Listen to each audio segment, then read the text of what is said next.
Live at 6 ആരംഭിക്കുകയാണ്. നമ്മളിന്ന് ഒരുപാട് സമരങ്ങൾ കണ്ട ഒരു ദിവസം കൂടിയാണ്. വളരെ പ്രധാനമായും ഒന്ന്, ആശാ വർക്കർമാർക്ക് എതിരെ ബദൽ സമരവുമായി CPM രംഗത്ത് വന്ന പശ്ചാത്തലമുണ്ടായിരുന്നു, CITU രംഗത്ത് വന്ന പശ്ചാത്തലമുണ്ടായിരുന്നു. മറ്റൊന്ന്, കാലിക്കറ്റിൽ വലിയ പ്രധാനപ്പെട്ട സമരം ഉണ്ടായ പശ്ചാത്തലം. ഇതടക്കം നിരവധി വാർത്തകളുണ്ട്. ആദ്യം തലക്കെട്ടുകളിലേക്ക്. ആശാ വർക്കർമാർക്ക് പിന്തുണയുമായി യൂത്ത് കോൺഗ്രസ് നടത്തിയ സെക്രട്ടേറിയറ്റ് മാർച്ചിൽ സംഘർഷം.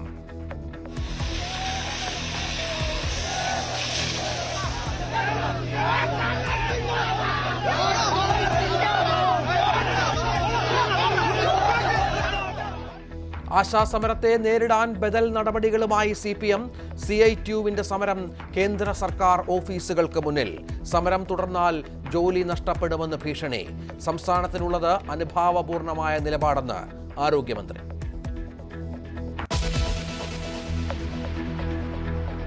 ലവ് ജിഹാദ് ആരോപണത്തിൽ കേരളത്തിലെത്തിയ ജാർഖണ്ഡ് ദമ്പതികൾക്ക് ആശ്വാസം. സംരക്ഷണം നൽകണമെന്ന് ഹൈക്കോടതി ഉത്തരവ്.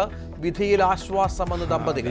यहाँ पे तो बहुत अच्छा फील हो रहा है. यहाँ के लोग भी सपोर्टिव है और अभी तक तो कुछ प्रॉब्लम नहीं हुआ है. यहाँ पे जब से आया हूँ तब से लोगों का सपोर्ट मिल रहा है. यहाँ पे ലവ് ജിഹാദ് അല്ലെന്ന് ആലപ്പുഴ SP സംരക്ഷിക്കുമെന്ന് DYFIയും കോൺഗ്രസും. कहीं डिफरेंट जगह पे हूँ.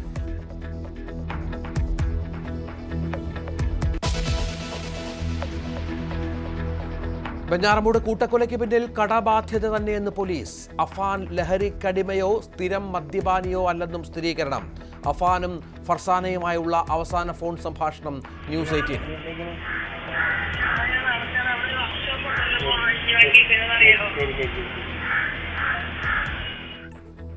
അഫാന്റെ അറസ്റ്റ് രേഖപ്പെടുത്തി.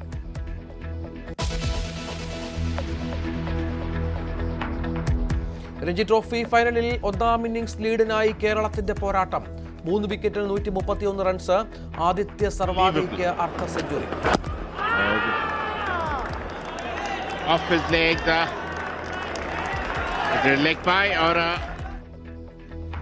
ഒന്നാം ഇന്നിംഗ്സിൽ വിദർഭ 379 പുറത്ത്. 3 വിക്കറ്റ് വീതം വീഴ്ത്തി MD ഇന്ദീഷും ഏതൻ ആപ്പിൾ ടോമും.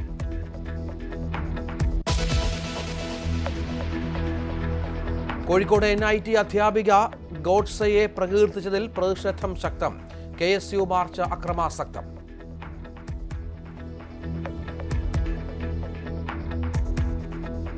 പ്രതിഷേധം ഡോക്ടർ ഷൈജ ആണ്ടവനെ ഡീനാക്കിയതിൽ.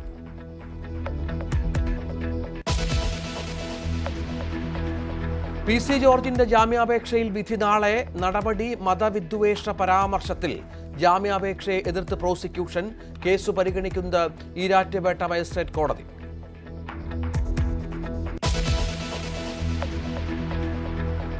വാർത്തകളുടെ വിശദാംശങ്ങളുമായി ആശാ വർക്കർമാരുടെ സമരത്തെ പ്രതിരോധിക്കാൻ ബദൽ പ്രതിഷേധങ്ങൾ തുടങ്ങി CITU.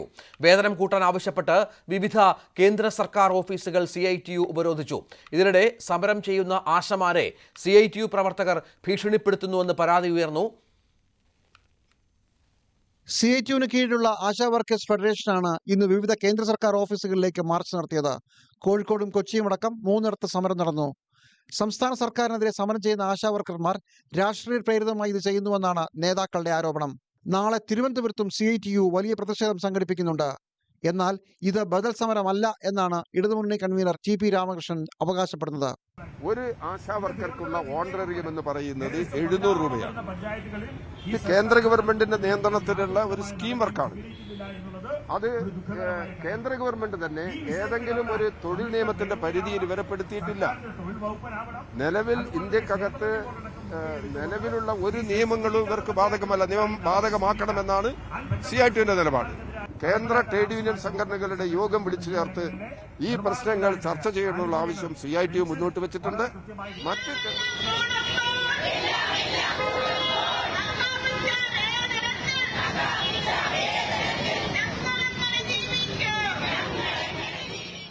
നിയമസഭാ സമ്മേളനം പുനരാരംഭിക്കുന്ന 3-ാം തീയതി നിയമസഭയിലേക്ക് മാർച്ച് നടത്തുമെന്ന് തിരുവനന്തപുരത്ത് സമരം ചെയ്യുന്ന സമരസമിതിയുടെ നേതാക്കൾ അറിയിച്ചു. അതേ ദിവസം സഭയിൽ പ്രതിപക്ഷം ഈ വിഷയത്തിൽ അടിയന്തര പ്രമേയവും കൊണ്ടുവരും. ഇതിനിടെ CITU നേതാക്കൾ വീട് കയറി തങ്ങളെ ഭീഷണിപ്പെടുത്തുകയാണെന്ന് തിരുവനന്തപുരത്ത് ആശാ വർക്കർമാർ ആരോപിക്കുന്നു. ഇന്നലെ മുതൽ സംസ്ഥാനത്തെമ്പാടും പ്രാദേശിക നേതാക്കൾ, CITUവിന്റെ നേതാക്കൾ ആശാ വർക്കർമാരുടെ വീടുകളിൽ കയറി നിങ്ങൾ ഈ സമരത്തിൽ പോകരുതെന്നും ഞങ്ങൾക്ക് ജോലി വാങ്ങിത്തന്ന നിങ്ങളാണെന്നും അതുകൊണ്ട് ഈ സമരത്തിൽ നിന്ന് പിന്മാറിക്കൊണ്ട് എത്രയും വേഗം ജോലിയിൽ തിരികെ പ്രവേശിക്കണമെന്നാണ് ആവശ്യപ്പെടുന്നത്. അതേസമയം മറുപക്ഷം ഈ ആരോപണം തള്ളുകയാണ്. ന്യൂസ് 18 തിരുവനന്തപുരം. ആശാ വർക്കർമാർക്ക് ഐക്യദാർഢ്യം പ്രഖ്യാപിച്ച് യൂത്ത് കോൺഗ്രസ് സെക്രട്ടേറിയറ്റിലേക്ക് നടത്തിയ മാർച്ചിൽ സംഘർഷം. സമരകവാടത്തിൽ പോലീസ് ഒരുക്കിയ ബാരിക്കേഡുകൾ പ്രതിഷേധക്കാർ തള്ളിമാറ്റിയതോടെയാണ് സംഘർഷമുണ്ടായത്. പ്രതിഷേധക്കാരെ പിരിച്ചുവിടാൻ പോലീസ് ജലപീരങ്കി പ്രയോഗിച്ചു. മുതിർന്ന നേതാക്കൾ ഇടപെട്ടതോടെയാണ് യൂത്ത് കോൺഗ്രസ് പ്രവർത്തകർ പ്രതിഷേധം അവസാനിപ്പിച്ചത്.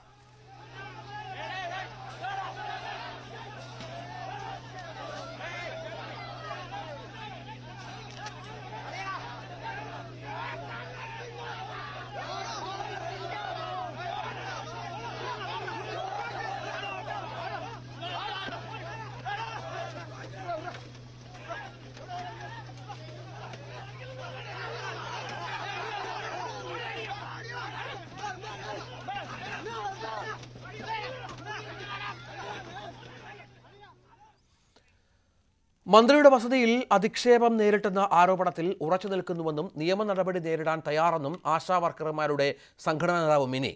CCTV പരിശോധിക്കാം. മന്ത്രിയുടെ ഭർത്താവിനെ അധിക്ഷേപിക്കാനോ വ്യക്തിഹത്യ ചെയ്യാനോ ഉദ്ദേശിച്ചിട്ടില്ലെന്നും മിനി പറഞ്ഞു. ഇപ്പോൾ മന്ത്രിയുടെ ഭർത്താവ് എടുത്തിരിക്കുന്ന വക്കീൽ നോട്ടീസിൽ തിരിച്ച് മറുപടി കൊടുത്തിട്ടുണ്ട്. അവർ നിയമപരമായി നേരിടുന്നെങ്കിൽ നേരിടട്ടെ. കാരണം ഈ കേരളത്തിലെ ആളുകൾ 50 ലക്ഷം കൊടുക്കാൻ തയ്യാറാണെങ്കിൽ തീർച്ചയായിട്ടും ഇതുവഴി കടന്നു പോകുന്ന ആളുകൾ പറയുന്നത് കേസുണ്ടല്ലേ ഞങ്ങൾ സഹായിക്കാമെന്ന് പറയുന്നുണ്ട്. ആശമാരുടെ കാര്യത്തിൽ ഒരു കടുപിടുത്തവുമില്ലെന്ന് മന്ത്രി വീണ ജോർജ്. കേരളമാണ് ഏറ്റവും കൂടുതൽ തുക നൽകുന്നത്. ഇനിയും കൂടുതൽ നൽകണമെന്ന് തന്നെയാണ് ആഗ്രഹമെന്നും ധനവകുപ്പുമായുള്ള ചർച്ച നടക്കുന്നതായും വീണ ജോർജ് അറിയിച്ചു. അങ്ങനെ ഒരു കടുംപിടുത്തം സർക്കാരിനില്ല, പ്രത്യേകിച്ച് ആശമാരുടെ കാര്യത്തിൽ ഇടതുപക്ഷ സർക്കാരിനില്ല. കാരണം ആദ്യം VS സർക്കാരിൻ്റെ കാലഘട്ടത്തിലാണ് ആശമാർക്ക് ഓണറേറിയം അനുവദിക്കുന്നത്. അന്ന് 500 രൂപയാണ്. അവസാനം 300 രൂപ പ്രഖ്യാപിച്ചു. 500 രൂപയാക്കിയിട്ടാണ് ആ ഗവൺമെൻറ്റിൻ്റെ കാലാവധി പൂർത്തിയാകുന്നത്. അവരുടെ തൊഴിൽപരമായിട്ടുള്ള പ്രശ്നങ്ങൾ പരിഹരിക്കുന്നതിന് വേണ്ടിയിട്ടുള്ള ഇടപെടലുകളാണ് സംസ്ഥാന സർക്കാർ നടത്തുന്നത്. ഇതിൽ അന്ന് ചർച്ചയിൽ 2 കാര്യങ്ങളിൽ തീരുമാനം ആകാതെ ഞങ്ങൾ ചർച്ചയിൽ നിന്ന് പിൻവലിയില്ല എന്നുള്ളതാണ് പറഞ്ഞത്. ഒന്ന്, 7000 രൂപ ഓണറേറിയം ഇൻസെൻറ്റീവ്സ് കൂടാതെയുള്ള ആ 7000 രൂപ ഓണറേറിയം 21,000 രൂപയാക്കണമെന്നുള്ളതാണ് ഒരാവശ്യം.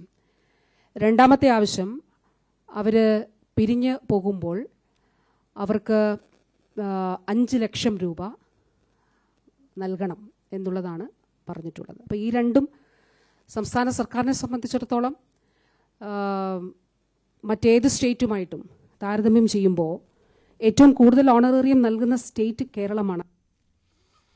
ഇതാണ് കേരളം, മതം നോക്കാതെ മനുഷ്യനെ സ്നേഹിക്കുന്ന നാട്.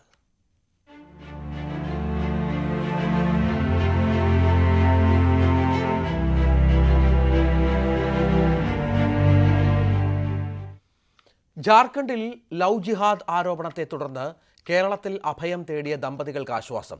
ഇരുവർക്കും സംരക്ഷണം നൽകണമെന്ന് ഹൈക്കോടതിയുടെ ഇടക്കാല ഉത്തരവ്. പോലീസ് സംരക്ഷണം ഒരുക്കണമെന്നും ജാർഖണ്ഡിലേക്ക് തിരികെ കൊണ്ടുപോകരുതെന്നും കോടതി ഉത്തരവിട്ടു. ആലപ്പുഴ ജില്ലാ പോലീസ് മേധാവിക്കും കായംകുളം SHOയ്ക്കും കോടതി നിർദ്ദേശവും നൽകി. വിധിയിൽ ആശ്വാസമെന്ന് ദമ്പതികൾക്ക് വേണ്ടി ഹാജരായ അഭിഭാഷകൻ ശ്രാവൺ പറഞ്ഞു. കേസ് അടുത്തയാഴ്ച വീണ്ടും പരിഗണിക്കും. ഇൻ്റർവ്യൂ ഓർഡർ അവർക്ക് നൽകിയിട്ടുണ്ട്. പോലീസ് പ്രൊട്ടക്ഷൻ കൊടുക്കണമെന്നും ഈ പറയുന്ന അവരെ തിരിച്ചു കൊണ്ടുപോകാൻ പാടില്ലെന്നുള്ള വിധി കോടതി വന്നിട്ടുണ്ട്. കോടതിക്ക് സാറ്റിസ്ഫൈഡ് ആയിട്ടുണ്ട്. കോടതിക്ക് ഏറെക്കുറെ കാര്യങ്ങൾ മനസ്സിലായിട്ടുണ്ട്. അവർക്ക് അവർ സംരക്ഷണം പൂർണ്ണമായും നൽകണമെന്ന് പറഞ്ഞ് സംസ്ഥാന പോലീസ് മേധാവിക്കും ജില്ലാ പോലീസ് മേധാവിക്കും കായംകുളം പോലീസിന് നിർദ്ദേശം കൊടുത്തിട്ടുണ്ട്. അപ്പം ഇതിനകത്ത് ഒരു ഭരണഘടനാവകാശമേലുള്ള ആർട്ടിക്കിൾ 19 ആർട്ടിക്കിൾ 21 എതിരെയുള്ള വയലേഷനാണെന്ന് കോടതിക്ക് മനസ്സിലായിട്ടുണ്ട്. അപ്പോൾ അത് പൂർണ്ണമായും കോടതി അത് മനസ്സിലാക്കിക്കൊണ്ട് അവർക്ക് സംരക്ഷണം നൽകണമെന്ന് ഒരു താൽക്കാലിക ഉത്തരവിലൂടെ ഉത്തരവ്. ഇരുവരും സ്വന്തം ഇഷ്ടപ്രകാരം വിവാഹിതരായതാണെന്നും ലവ് ജിഹാദ് അല്ലെന്നും ആലപ്പുഴ ജില്ലാ പോലീസ് മേധാവി വ്യക്തമാക്കി. കൃത്യമായി പറഞ്ഞത് പെട്ടെന്ന് മനസ്സിലായി. അപ്പോൾ അവരില്ല അവർക്ക് ആയി. പക്ഷേ ഇവിടെ അങ്ങനെയല്ല, ഇവിടെ വലിയ ലിറ്റിഗേഷൻ നടക്കുകയാണ്. അതിൽ അവരെ കൊണ്ടുവരാൻ എന്തെങ്കിലും ചെയ്യാൻ പറ്റുമെന്നൊക്കെ തോന്നുന്നു. പറഞ്ഞാൽ ഇല്ല സാർ, അത് ടോട്ടലി മൊഴിയെടുക്കെടുത്തപ്പോൾ ഇങ്ങനെയാണ് പറയുന്നത്. അതുകൊണ്ട് പോലീസ് ആക്ഷൻ അതിൽ ആവശ്യമില്ല എന്ന് ഡ്രോപ്പ് ചെയ്യുന്നു. It was not an offence എന്നുള്ളത്. പിന്നീടാണ് ഞാനിതിൻ്റെ ഈ ഡെവലപ്മെൻറ്റും പിന്നെ ശേഷം ന്യൂസ് തന്നെ കാണാം. അവിടെ ജാർഖണ്ഡിൻ്റെ പിന്നത്തെ ഇഷ്യൂ സാറ് പറഞ്ഞതിന് ശേഷമാണ് ഞാൻ നോക്കുന്നത്. It was A straight case. അങ്ങനത്തെ അല്ല, ആസ് ഫാർ ആസ് നമ്മൾ എത്രയോ സംഭവങ്ങൾ ഇങ്ങനെ വരാറുണ്ട്. ഞങ്ങളൊക്കെ പല സംഭവങ്ങളിലും ഓടി ചെന്ന് പിടിച്ചുകൊണ്ട് വരലോ അല്ലെങ്കിൽ ചെന്ന് കാണുകയൊക്കെ ചെയ്യും. ചെന്ന് കണ്ടു കഴിഞ്ഞാൽ പെൺകുട്ടികളെ മൊഴി എടുത്തു കഴിഞ്ഞാൽ ആ സമയത്ത് ഒന്ന് നോക്കാനുള്ളത് 18 ഏജ് ഇരിക്കുന്നു നോക്കും. അതില്ലെങ്കിൽ പിന്നെ അതിൽ ഒഫൻസ് സ്റ്റാൻഡ് ചെയ്യുന്നില്ല. കോടതി വിധിയിൽ ആശ്വാസമെന്ന് ഭീഷണി ഭയന്ന് ജാർഖണ്ഡിൽ നിന്ന് കേരളത്തിലെത്തിയ ദമ്പതികൾ പറഞ്ഞു. സ്വന്തം ഇഷ്ടപ്രകാരം വിവാഹിതരായവരെ ചൊല്ലി ജാർഖണ്ഡിൽ പ്രതിഷേധം നടക്കുന്നത് എന്തിനെന്ന് മനസ്സിലാകുന്നില്ല. ഇരുവർക്കും സംരക്ഷണം നൽകണമെന്ന ഹൈക്കോടതിയുടെ ഇടക്കാല ഉത്തരവിന് പിന്നാലെ പ്രതികരിക്കുകയായിരുന്നു ദമ്പതികൾ.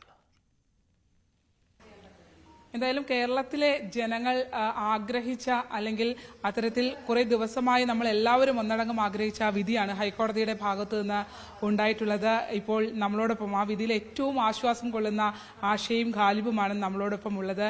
അവർ വളരെ വലിയ ആശ്വാസത്തിലാണ്. കാരണം ഇത്രയും നാളത്തെ അവരുടെ ഒളിവ് ജീവിതങ്ങൾ എല്ലാത്തിൽ നിന്നും ഒളിച്ചോടേണ്ടി വരുന്ന ഒരു സാഹചര്യം, അതിൽ നിന്നൊക്കെ മറികടന്ന ആശ്വാസത്തിന്റെ കണങ്ങളാണ് അവരുടെ മുഖത്തിപ്പോൾ നമുക്ക് കാണാൻ കഴിയുക. എന്തായാലും ഇവരെ ഒരുമിച്ച് നമ്മൾ എല്ലാ നിയമ പരിരക്ഷയോടും കൂടി നമ്മൾ പ്രേക്ഷകർക്ക് മുന്നിലേക്ക് എത്തിക്കുകയാണ്.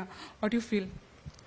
हाँ, अभी यहाँ पे तो बहुत अच्छा फील हो रहा है. यहाँ के लोग भी सपोर्टिव है और अभी तक तो कुछ प्रॉब्लम नहीं हुआ यहाँ पे. जब से आया हूँ तब से लोगों का सपोर्ट मिल रहा है यहाँ पे और जहाँ भी जाते हैं तो कुछ ऐसा फील नहीं होता कि मैं कहीं डिफरेंट जगह पे हूँ. इस ऑर्डर में आप खुश है? जी, बहुत खुश.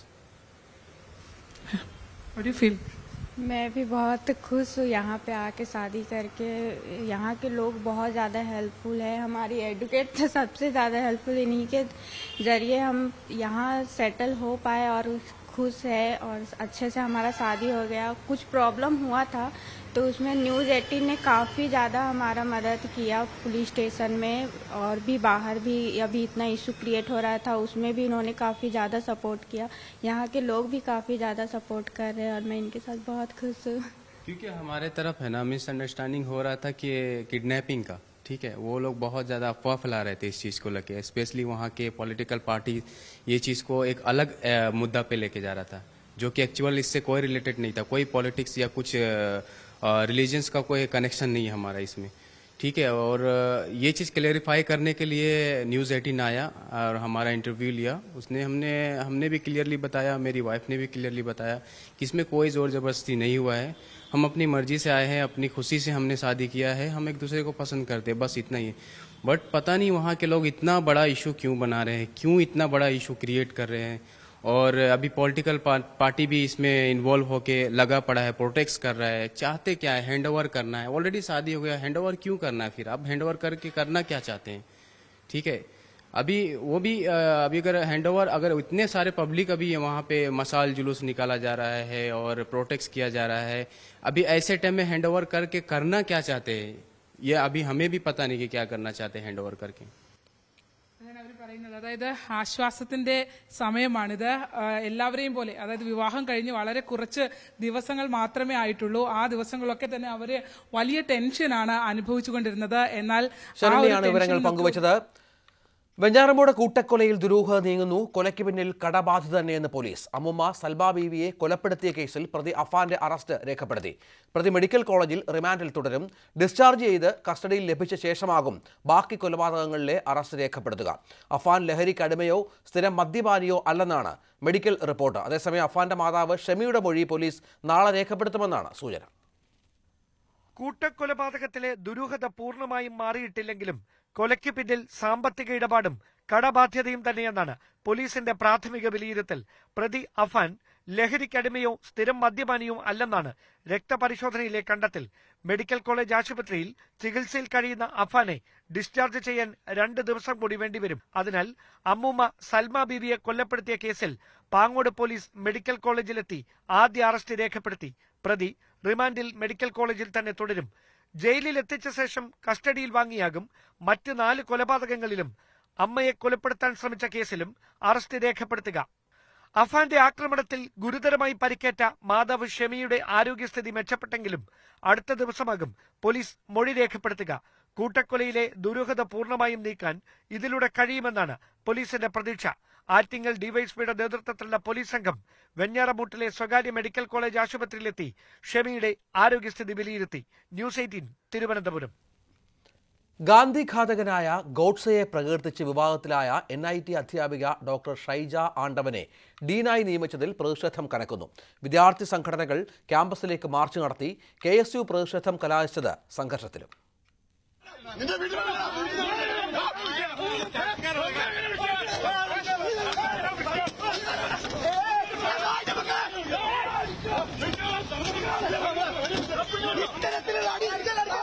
ഡോക്ടർ ഷൈജ ആണ്ടവന് ഏപ്രിൽ 7 മുതൽ പ്ലാനിംഗ് ആൻഡ് ഡെവലപ്മെന്റ് ഡീനായി കഴിഞ്ഞ ദിവസമാണ് രജിസ്ട്രാർ 2 വർഷത്തേക്ക് നിയമനം നൽകിയത്.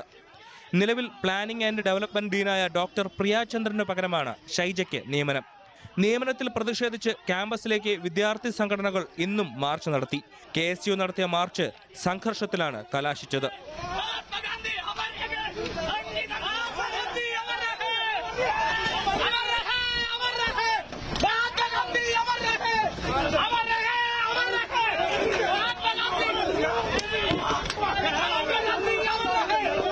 SFI പ്രവർത്തകരും ക്യാമ്പസിലേക്ക് മാർച്ച് നടത്തി.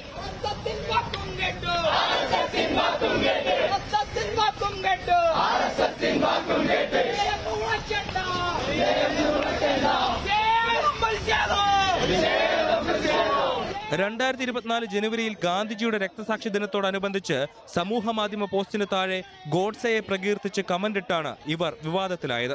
ABVP അടക്കം വിദ്യാർത്ഥി യുവജന സംഘടനകളുടെ വൻ പ്രതിഷേധങ്ങൾക്കും പരാതിക്കും ഇത് കാരണമായിരുന്നു. വിദ്യാർത്ഥി സംഘടനകളുടെ പരാതിയെ തുടർന്ന് ഇവർക്കെതിരെ കുന്നമംഗലം പോലീസ് കേസെടുത്ത് അറസ്റ്റ് ചെയ്ത് ജാമ്യത്തിൽ വിട്ടു. ഏറെക്കാലം വിദേശത്തായിരുന്ന ഇവർ അധ്യയന വർഷം തുടക്കത്തിലാണ് തിരിച്ചെത്തിയത്. സീനിയർ അധ്യാപകർ അടക്കമുള്ളവരെ മറികടന്ന് ഷൈജയ്ക്ക് പുതിയ നിയമനം നൽകിയതാണ് വിവാദങ്ങൾക്കും പരാതിക്കും കാരണമായത്. ഗോഡ്സെ പ്രകീർത്തനം വിവാദമായതോടെ പോലീസ് കേസും വൻ പ്രതിഷേധവും ഉണ്ടായി. അധ്യാപകരുടെ നേതൃത്വത്തിലുള്ള സമിതി അന്വേഷണം നടത്തിയെങ്കിലും NIT അധികൃതർ നടപടി സ്വീകരിച്ചിരുന്നില്ല. പിന്നാലെയാണ് പുതിയ നിയമനം. ന്യൂസ് 18 കോഴിക്കോട്. സ്വപ്നകിരീടം തേടി കേരളം.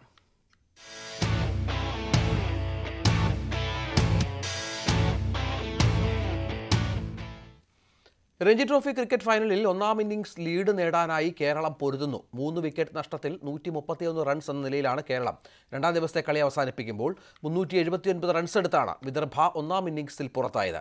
എൽദോ പോൾ ഏറ്റവും പുതിയ വിവരങ്ങളുമായി ചേരും. എൽദോ, ഇത് കേരളത്തിന് ലീഡ് നേടുക എന്നുള്ളതാണ് പ്രധാനം.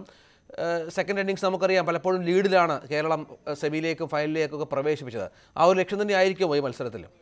ഉറപ്പായിട്ടും രഞ്ജി ട്രോഫി പോലുള്ള ആഭ്യന്തര ക്രിക്കറ്റിൽ ഏറ്റവും പ്രധാനം ഒന്നാം ഇന്നിംഗ്സിൽ ലീഡ് നേടിയെടുക്കുക എന്നുള്ളതാണ്. ഒരുപക്ഷെ മത്സരത്തിന്റെ ഫലത്തിലേക്ക് കാര്യങ്ങൾ എത്തിയില്ലെങ്കിൽ പോലും ലീഡ് കൊണ്ട് തന്നെ ഒരു ട്രോഫിയിലേക്ക് എത്താൻ കഴിയും. 5 ദിവസത്തെ മത്സരമാണെങ്കിൽ പോലും അതിൽ 5-ാം ദിവസം ഫലമുണ്ടായില്ല, മത്സരം സമനിലയിൽ പിരിയുകയാണെങ്കിൽ സ്വാഭാവികമായും ഒന്നാം ഇന്നിംഗ്സിൽ ലീഡ് നേടിയ ടീമിന് ജയം സ്വന്തമാക്കാൻ കഴിയും, അല്ലെങ്കിൽ കിരീടം നേടാൻ കഴിയുമെന്നുള്ള ആനുകൂല്യം നിലനിൽക്കെ കേരളം അതിനായുള്ള ശ്രമത്തിലാണ്. കാരണം നിലവിൽ 3 വിക്കറ്റുകൾ നഷ്ടമായിട്ടുണ്ട്. കേരളത്തിന്റെ തുടക്കം അത് പതറിക്കൊണ്ടിരുന്നു. രോഹൻ കുന്നുമേൽ റണ്ണൊന്നും എടുക്കാതെ പുറത്തായപ്പോൾ തൊട്ടു പിന്നാലെ അക്ഷയ് ചന്ദ്രനും മടങ്ങുന്ന സാഹചര്യമുണ്ടായി. അതായത് രോഹൻ കുന്നുമൽ 0-നും അക്ഷയ് ചന്ദ്രൻ 14 റൺസിനും പുറത്തായി.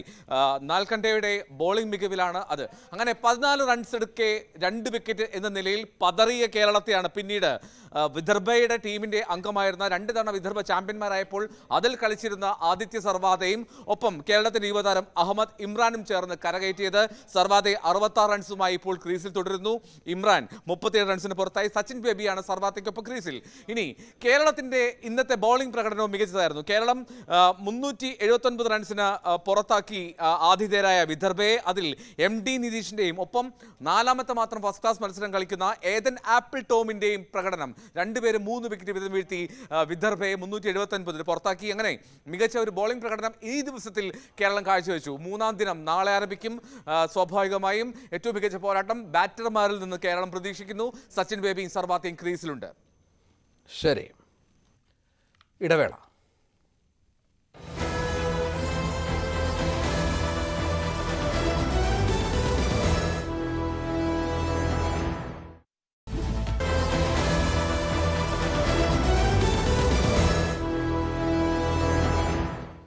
പാലക്കാട് പട്ടാമ്പിയിൽ വൻ മയക്കുമരുന്ന് വേട്ട. പട്ടാമ്പി പോലീസിന്റെ നേതൃത്വത്തിൽ നടത്തിയ റെയ്ഡിൽ 160 ഗ്രാം MDMAയുമായി മൊത്തക്കച്ചവടക്കാർ ഉൾപ്പെടെ 3 പേർ പിടിയിലായി. ഓപ്പറേഷൻ ഡി ഹണ്ട് എന്ന പേരിൽ നടത്തുന്ന പ്രത്യേക ഓപ്പറേഷനിലാണ് MDMA ഇടപാടുകാരെ പിടികൂടിയത്. പട്ടാമ്പി മുതുതല ഗണപതി ക്ഷേത്രത്തിന് സമീപം വെച്ച് 11.54 ഗ്രാം MDMAയുമായി മണ്ണങ്ങോട് സ്വദേശി അക്ബറിനെ പോലീസ് കസ്റ്റഡിയിലെടുത്തിരുന്നു. പിന്നാലെ ഇയാളെ ഉപയോഗിച്ച് MDMAയുടെ മൊത്തക്കച്ചവടക്കാരെയും പോലീസ് വലയിലാക്കി. മലപ്പുറം അനന്താവൂർ സ്വദേശി ഹാരിസ്, വളാഞ്ചേരി സ്വദേശി അൻഷിഫ് എന്നിവരിൽ നിന്നായി 148.15 ഗ്രാം MDMAയും കണ്ടെടുത്തു. ഇവരാണ് പട്ടാമ്പി മേഖലയിലെ ഏജന്റുമാർക്ക് MDMA എത്തിച്ചു നൽകുന്നത്. പട്ടാമ്പി ഫിഷ് മാർക്കറ്റിന് സമീപം കേന്ദ്രീകരിച്ച് മയക്കുമരുന്ന് കൈമാറ്റം നടക്കുന്നതായി പോലീസിന് നേരത്തെ വിവരം ലഭിച്ചിരുന്നു. ഈ പ്രദേശത്തേക്കാണ് മൊത്തക്കച്ചവടക്കാരെ പോലീസ് തന്ത്രപൂർവ്വം എത്തിച്ചത്. പ്രതികളിൽ നിന്ന് 2 കാറുകളും കസ്റ്റഡിയിലെടുത്തു. കഴിഞ്ഞ ഒരു വർഷത്തിനിടയിൽ ലഹരി കടത്തിന് 26 കേസുകളും ലഹരി ഉപയോഗത്തിന് 255 കേസുകളുമാണ് പട്ടാമ്പി പോലീസ് സ്റ്റേഷനിൽ രജിസ്റ്റർ ചെയ്തത്. ന്യൂസ് 18 പാലക്കാട്. പാലക്കാട് നെന്മാറ ഇരട്ടക്കൊലപാതക കേസിൽ പ്രതി ചെന്താമരയുടെ ജാമ്യാപേക്ഷ കോടതി തള്ളി. Alathur judicial first class magistrate കോടതിയാണ് ജാമ്യാപേക്ഷ തള്ളിയത്. നാട്ടുകാരുടെ ജീവന് ഭീഷണിയാണെന്ന് കാട്ടി ജാമ്യാപേക്ഷയെ പ്രോസിക്യൂഷൻ എതിർത്തിരുന്നു. പ്രഥമ ദൃഷ്ട്യാ ചെന്താമരയുടെ പങ്ക് തെളിയിക്കുന്ന കാര്യങ്ങൾ അന്വേഷണ സംഘം സമർപ്പിച്ചിട്ടുണ്ടെന്ന് കോടതി വ്യക്തമാക്കി.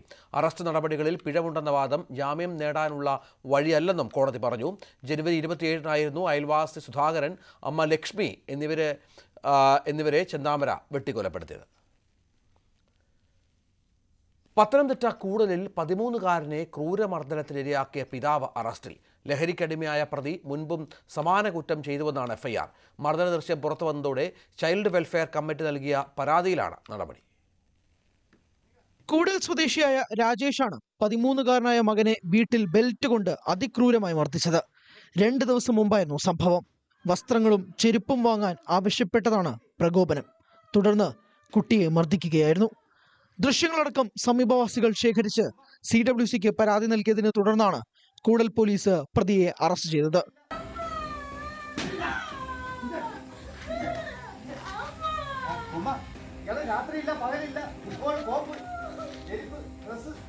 മകനെ സംരക്ഷിക്കാൻ ബാധ്യതയുള്ള പിതാവ് ദേഹോപദ്രവം ഏൽപ്പിച്ച് അപായപ്പെടുത്താൻ ശ്രമിച്ചെന്നാണ് FIR.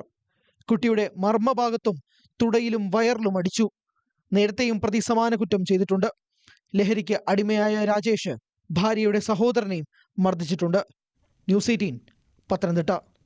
കോഴിക്കോട് നിന്നുള്ള അഭിഭാഷകയെ ബംഗളൂരുവിൽ മരിച്ച നിലയിൽ കണ്ടെത്തി. അഡ്വക്കേറ്റ് അമൃത KP യാണ് അപ്പാർട്ട്മെന്റിൽ തൂങ്ങി മരിച്ച നിലയിൽ കണ്ടത്. മൃതദേഹം കോഴിക്കോട്ടെ വീട്ടിൽ എത്തിച്ചു.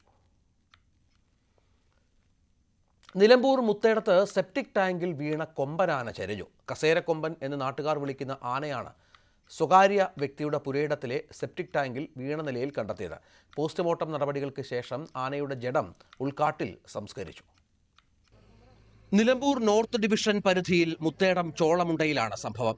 രാവിലെ 4 മണിയോടെയാണ് ആനയെ ചരിഞ്ഞ നിലയിൽ കണ്ടെത്തിയത്.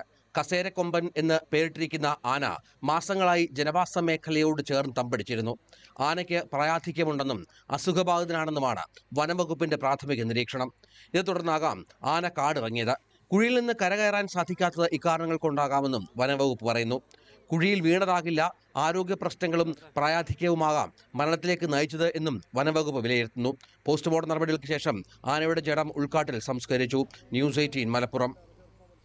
പാലക്കാട് കള്ളിൽ കഫ് സിറപ്പിന്റെ സാന്നിധ്യം. ചിറ്റൂർ മേഖലയിലെ 5 കള്ള് ഷാപ്പുകളിൽ നിന്നും ശേഖരിച്ച സാമ്പിളിലാണ് കഫ് സിറപ്പിന്റെയും അലോപ്പതി മരുന്നായ ഡൈസെപാമിന്റെയും സാന്നിധ്യം സ്ഥിരീകരിച്ചത്. കുറ്റിപ്പള്ളത്തെ TS 59 നമ്പർ ഷാപ്പിലും വണ്ണാമടയിലെ TS 36 നമ്പർ ഷാപ്പിലുമാണ് പരിശോധന നടത്തിയത്. കൊച്ചിയിലെ രാസപരിശോധന ലാബിലാണ് കള്ളിൻ്റെ ഗുണനിലവാരം പരിശോധിച്ചത്. ഇതിൽ കഫ് സിറപ്പായ ബെനാഡ്രിലിൻ്റെയും മാനസിക രോഗ ചികിത്സയ്ക്ക് ഉപയോഗിക്കുന്ന ഡൈസെപാമിൻ്റെയും സാന്നിധ്യം കണ്ടെത്തി. CPM മുൻ ബ്രാഞ്ച് സെക്രട്ടറിയാണ് ഷാപ്പുകളുടെ ലൈസൻസിയെന്ന് സുമേഷ് അച്യുതൻ ആരോപിച്ചു. വളരെ വിശദമായ ഒരു അന്വേഷണം സംസ്ഥാനത്തെ ഒരു ഏജൻസി അന്വേഷിച്ചിട്ടും ഇപ്പോൾ അത് നമുക്ക് വെളിച്ചത്ത് കൊണ്ടുവരാൻ കഴിയില്ല. നമുക്കൊരു ജുഡീഷ്യൽ അന്വേഷണം, ഒരു സിറ്റിംഗ് ജഡ്ജിയെ കൊണ്ട് അന്വേഷിച്ചാൽ മാത്രമേ ഈ കേരളത്തിൽ വ്യാപകമായി കൊണ്ടിരിക്കുന്ന വ്യാജമദ്യ ഉൾപ്പെടെയുള്ള, അപ്പോൾ മയക്കുമരുന്നിനെ കുറിച്ച് വളരെ ഒരു ആഴത്തിലുള്ള ചർച്ച നടന്നുകൊണ്ടിരിക്കുന്ന ഒരു കാലഘട്ടമാണ്. അതുപോലെ തന്നെ അപകടകരമാണ് വ്യാജമദ്യ നിർമ്മാണം. അതിൽ CPMന്റെയും എക്സൈസ് ഉദ്യോഗസ്ഥരുടെയും എല്ലാം പങ്ക് വെളിച്ചത്ത് കൊണ്ടുവരണമെങ്കിൽ ഒരു ജുഡീഷ്യൽ അന്വേഷണം തന്നെ നടത്തേണ്ടത്. ഫ്രാൻസിസ് മാർപ്പാപ്പയുടെ ആരോഗ്യനിലയിൽ നേരിയ പുരോഗതി. എന്നാൽ ഗുരുതരാവസ്ഥ തരണം ചെയ്തിട്ടില്ല. വൃക്കകളെ ബാധിച്ച അണുബാധ ഭേദപ്പെട്ടെന്നാണ് മെഡിക്കൽ റിപ്പോർട്ട്. ഒപ്പം ശ്വാസകോശത്തിന്റെ പ്രവർത്തനവും മെച്ചപ്പെട്ടതായി CT സ്കാൻ റിപ്പോർട്ടിൽ പറയുന്നു. ഫെബ്രുവരി 14-നാണ് ന്യൂമോണിയയെ തുടർന്ന് റോമിലെ ജമേലി ആശുപത്രിയിൽ മാർപ്പാപ്പയെ പ്രവേശിപ്പിച്ചത്. മാർപ്പാപ്പ രോഗമുക്തനാകാൻ സെയിന്റ് പീറ്റേഴ്സ് ചത്തുരത്തിൽ നൂറുകണക്കിന് വിശ്വാസികളാണ് ഇന്നലെയും പ്രാർത്ഥനയ്ക്കായി ഒത്തുകൂടിയത്. അനന്ത് അംബാനിയുടെ വൻതാരയ്ക്ക് പ്രാണിമിത്ര ദേശീയ പുരസ്കാരം കിട്ടി. മൃഗസംരക്ഷണത്തിൽ ഇന്ത്യയിലെ ഏറ്റവും ഉയർന്ന ബഹുമതിയാണിത്. കേന്ദ്ര സർക്കാർ നൽകുന്ന ഈ അംഗീകാരം കോർപ്പറേറ്റ് വിഭാഗത്തിലാണ് വൻതാര സ്വന്തമാക്കിയത്. ആനകളുടെ രക്ഷാപ്രവർത്തനം, ചികിത്സ, ജീവിതകാലം മുഴുവനുമുള്ള പരിചരണം എന്നിവയ്ക്കായി സമർപ്പിക്കപ്പെട്ട വൻതാരയുടെ കീഴിലുള്ള Radhe Krishna temple elephant welfare trust എന്ന സംഘടനയുടെ അസാധാരണമായ സംഭാവനകളാണ് പുരസ്കാരത്തിന് അർഹമാക്കിയത്. ഇനി സ്വർണം വെള്ളി നിരക്കുകൾ. കവിത ഗോൾഡ് ആൻഡ് ഡയമണ്ട്സ് ഇന്നത്തെ സ്വർണം വെള്ളി നിരക്കുകൾ നിങ്ങൾക്കായി സമർപ്പിക്കുന്നത് Kavitha gold and diamonds. Choose your special. സ്വർണം 22 ക്യാരറ്റ് ഗ്രാമിന് 8010, പവന് 64,080. സ്വർണം 18 ക്യാരറ്റ് ഗ്രാമിന് 6590, പവന് 52,720. വെള്ളി ഗ്രാമിന് 106, കിലോയ്ക്ക് 1,06,000. കവിത ഗോൾഡ് ആൻഡ് ഡയമണ്ട്സ് ഇന്നത്തെ സ്വർണം വെള്ളി നിരക്കുകൾ നിങ്ങൾക്കായി സമർപ്പിച്ചത് Kavitha gold and diamonds. Choose your special. MyG Xmas sale വിജയികൾക്കുള്ള ക്യാഷ് പ്രൈസുകൾ സമ്മാനിച്ചു. ക്രിസ്തുമസ് നാളുകളിലെ വിൽപ്പനയിൽ നിന്ന് നറുക്കെടുപ്പിലൂടെ തെരഞ്ഞെടുക്കപ്പെട്ട 20 വിജയികൾക്ക് 1 ലക്ഷം രൂപ വീതമാണ് നൽകിയത്. പൊറ്റമ്മൽ മൈജി ഫ്യൂച്ചർ ഷോറൂമിൽ നടന്ന ചടങ്ങിൽ പൊതുമരാമത്ത് വകുപ്പ് മന്ത്രി മുഹമ്മദ് റിയാസ് സമ്മാനങ്ങൾ കൈമാറി. ഓണം മാസ്റ്റ് സെയിൽ വമ്പിച്ച വിജയമായ പശ്ചാത്തലത്തിലാണ് ഈ രീതി തുടരാൻ തീരുമാനിച്ചതെന്ന് myG India private limited chairman AK Shaji പറഞ്ഞു. ഡിസംബർ 31 വരെ നടന്ന ഓഫർ കാലത്ത് 5000 രൂപയ്ക്ക് മുകളിൽ പർച്ചേസ് ചെയ്തവർക്കാണ് നറുക്കെടുപ്പിൽ പങ്കെടുക്കാൻ അവസരം കിട്ടിയത്. PhDക്കുള്ള ഗവേഷണ കേന്ദ്ര അംഗീകാരം നേടി കോഴിക്കോട് ഇക്ര ആശുപത്രി. Manipal academy of higher education അംഗീകൃത PhDക്കുള്ള ഗവേഷണ കേന്ദ്ര അംഗീകാരമാണ് ഇക്ര ആശുപത്രി കിട്ടിയത്. Malabar group chairman MP Ahmed PhD ഗവേഷണ പ്രോഗ്രാമിൻ്റെ ഉദ്ഘാടനം നിർവഹിച്ചു. രോഗികൾക്ക് ചികിത്സ നൽകിയാൽ മാത്രം പോരാ, കിഡ്നി തകരാറുകളും മറ്റും വരുന്നതിനുള്ള കാരണങ്ങളെക്കുറിച്ചും അതിൻ്റെ നിവാരണ മാർഗങ്ങളെക്കുറിച്ചും ആശുപത്രികൾ പഠിക്കണമെന്നും റിസർച്ചുകൾ നടത്തണമെന്നും അദ്ദേഹം പറഞ്ഞു. ആശുപത്രി executive director doctor PC Anwar, Uralungal society chairman Rameshan Paleri, Manipal academy deputy registrar doctor Sreejith Govindan, MS Swaminathan, research foundation director doctor V Shakeela എന്നിവർ പങ്കെടുത്തു. ഇക്ര ഡിപ്പാർട്ട്മെന്റ് ഓഫ് ഫാർമസിയിലെ ക്രിട്ടിക്കൽ കെയർ ഫാർമക്കോ തെറാപ്പി ഫെലോഷിപ്പിന്റെ ഉദ്ഘാടനവും ചടങ്ങിൽ നടന്നു. സകലമാന കേരളം കാണാം. അനുശ്രീ ചേരും.